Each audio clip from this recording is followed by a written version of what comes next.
Multicolore Radio. Ça se passe chez nous.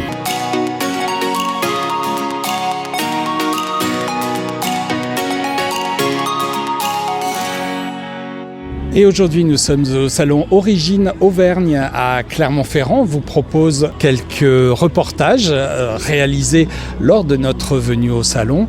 On a rencontré plein de gens sympas. On a rencontré des artisans, des commerçants, des hôteliers, des restaurateurs, plein de gens sympas. On vous propose de retrouver tout de suite tout ça en reportage sur Multicolore Radio. Origine Auvergne, c'est maintenant. Au hasard des allées du salon Origine Auvergne, nous rencontrons Étienne tout de suite qui est avec nous. Les Papiers de la Grange, c'est le nom de son entreprise. Bonjour Étienne. Bonjour. Alors Étienne, raconte-nous un peu ce que tu fais toi. Alors moi je fais du papier artisanal donc à la main. Dans mon atelier il y a différentes productions. Il faut bien comprendre qu'on ne part pas tout le temps des mêmes matières premières pour faire tous les papiers. Donc j'ai une production de papier recyclé. Donc c'est les déchets de l'industrie, de la Cocom d'Ambert que je récupère, de l'hôpital et aussi des cabinets comptables que je vais remettre à broyer. Je vais faire toutes mes inclusions de fleurs, de papiers ornementaux là-dedans. J'ai aussi une production de plaques de fibres, donc ça c'est quelque chose qu'on connaît un petit peu moins bien, c'est le grand secret des papetiers justement, mais depuis les années 60, tous les papetiers qui font du papier chiffon n'utilisent plus vraiment de chiffon, mais ils vont prendre des plaques de fibres industrielles qui viennent de pays étrangers, ils vont remettre ça à broyer, c'est ce qu'on appelle de la pâte sèche, c'est une manière simplifiée de faire une imitation de papier chiffon, donc j'en fais aussi, mais je précise bien que c'est du papier plaque de fibres, et je fais du vrai papier chiffon à l'ancienne, donc qui est vraiment fait à partir de draps anciens, et je suis le dernier en Auvergne justement à encore faire cette pratique. Donc là, ça va être des draps de coton, de lin, de chanvre, mais qui sont d'une qualité supérieure aux plaques de fibres industrielles. Donc là, c'est vraiment le ultra haut de gamme du papier. Ça coûte très cher parce que c'est très long, mais à la sortie, on a un papier qui est vraiment au-dessus du lot. La formation pour devenir papetier, c'est quoi ? Alors, il n'y a pas réellement de formation. Le mieux, justement, c'est d'apprendre auprès d'autres papetiers. Les gestes, on apprend ça assez rapidement. C'est comme tous les artisanats. Une fois qu'on a fait une feuille, deux feuilles, trois feuilles, on enchaîne. On fait 500 feuilles par jour. Pas par jour, c'est quand on est énervé. On fait 100 feuilles par jour, déjà, c'est déjà pas mal. Mais voilà, on apprend rapidement les gestes. Ce qui est beaucoup plus long à avoir comme savoir-faire, c'est la connaissance des fibres et la connaissance du vrai papier chiffon. Ça, c'est vraiment un autre savoir-faire dans le savoir-faire, on va dire. Moi, j'ai réappris à faire du chiffon depuis que j'en fais à la maison, parce qu'au début, je faisais que de la plaque de fibre industrielle. Ça, c'est n'importe quel, on va dire, imbécile. On lui dit, tu prends une plaque, tu la mets dans cette machine, ça va te donner ta pâte. C'est ce qu'on appelle de la pâte sèche, c'est tout prêt. Le papier chiffon, d'un drap à un autre, ça va pas être les mêmes temps de raffinage. Il faut réapprendre le métier vraiment de A à Z. Et donc, c'est vraiment un apprentissage qui se fait au long terme. Et c'est assez empirique, il faut essayer, recommencer, rater. Et pareil pour les inclusions, je tente plein de trucs, il y en a qui marchent, d'autres qui marchent pas, et on recommence. Alors pour les inclusions, tu fais des fleurs, des feuilles ? Ouais, alors ouais, je fais des fleurs, des végétaux de manière générale, et j'ai lancé un peu un nouveau concept, c'est auprès des restaurateurs étoilés, parce que je bosse beaucoup avec l'industrie du luxe.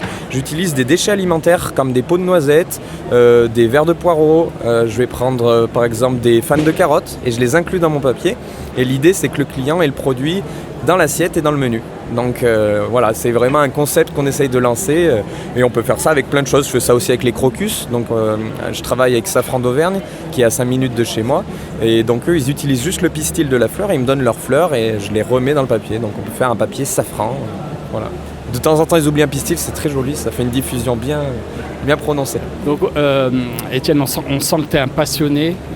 Toi, tu es un passionné du papier en tout cas. Je me suis vraiment passionné là-dedans.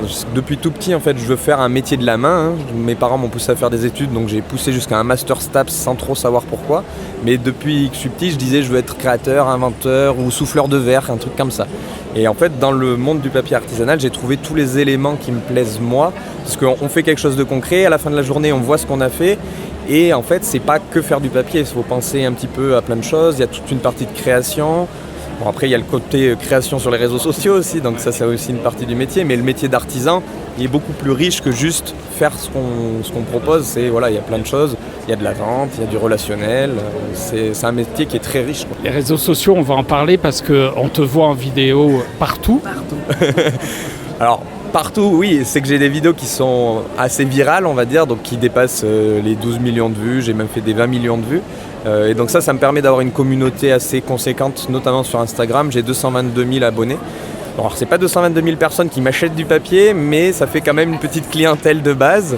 Et surtout ça move beaucoup, même aux professionnels, parce que même eux, ils sont beaucoup sur les réseaux sociaux, toujours à chiner, on va dire, la dernière nouveauté. Et j'ai beaucoup de restos justement étoilés ou même des décorateurs qui me suivent sur les réseaux et qui me contactent par ce biais-là en me disant on a vu vos vidéos, on aimerait bien travailler avec vous. Ça génère des partenariats. Donc Instagram ne rémunère pas au nombre de vues, contrairement à ce qu'on croit. Donc j'ai beaucoup de vues, mais ça fait pas d'argent. Mais indirectement, ça fait quand même de l'argent parce que ça me fait du relationnel et même des gens qui m'ont donné du matériel. C'est grâce aux réseaux sociaux qu'ils m'ont trouvé. Bon, pour trouver sur les réseaux sociaux, c'est quoi les noms? Attention, alors c'est un peu différent. Là, c'est Le Dur de la Feuille. Par contre, mon entreprise s'appelle Les Papiers de la Grange. C'est pour ça que sur le logo, il y a ma tête pour que les gens fassent bien le lien entre Le Dur de la Feuille et Les Papiers de la Grange. Donc Le Dur de la Feuille, on va dire, c'est l'artiste. Les Papiers de la Grange, c'est l'entreprise. C'est le gars qui est en Marcel sur ses vidéos, c'est ça? Exactement, c'est celui avec une tête de viking qui fait du papier. On peut pas me rater. Bon, Étienne, si on veut venir te voir, est-ce que tu as une boutique? Est-ce qu'on peut visiter ton atelier? Oui, alors c'est possible. Par contre, c'est sur un format sous réservation. On n'est pas ouvert au public, comme un lieu touristique. Mais par contre, on peut faire des visites de 4 personnes minimum, où les gens, on fait une visite d'1 heure et derrière, ils peuvent même faire leur feuille de papier. Je fais aussi des ateliers stages. Donc là, c'est à la journée ou à la demi-journée. Et là, je prends vraiment que des groupes de 4 personnes maximum. Et les gens viennent et ils font leur feuille de A à Z. Ils vont fabriquer leur pâte à papier. On va même faire un tour en forêt pour récupérer les végétaux qu'ils ont envie d'inclure dedans. Donc ils font vraiment tout de A à Z. On va jusqu'à l'étendage du papier. Et après, ça sèche à la maison et je leur envoie directement chez eux. Étienne, merci beaucoup pour cet entretien. On passera te voir du côté de Marsac en Livradois. Avec plaisir. Merci beaucoup. À bientôt. On était au salon Origine Auvergne aujourd'hui à Clermont-Ferrand. On a vraiment passé un bon moment. On a rencontré des artisans, on a rencontré des producteurs locaux, on a rencontré en tout cas que des gens sympas. On remercie Origine Auvergne pour cette invitation. On espère que ça vous a plu autant qu'à nous. Et à l'année prochaine, Origine Auvergne.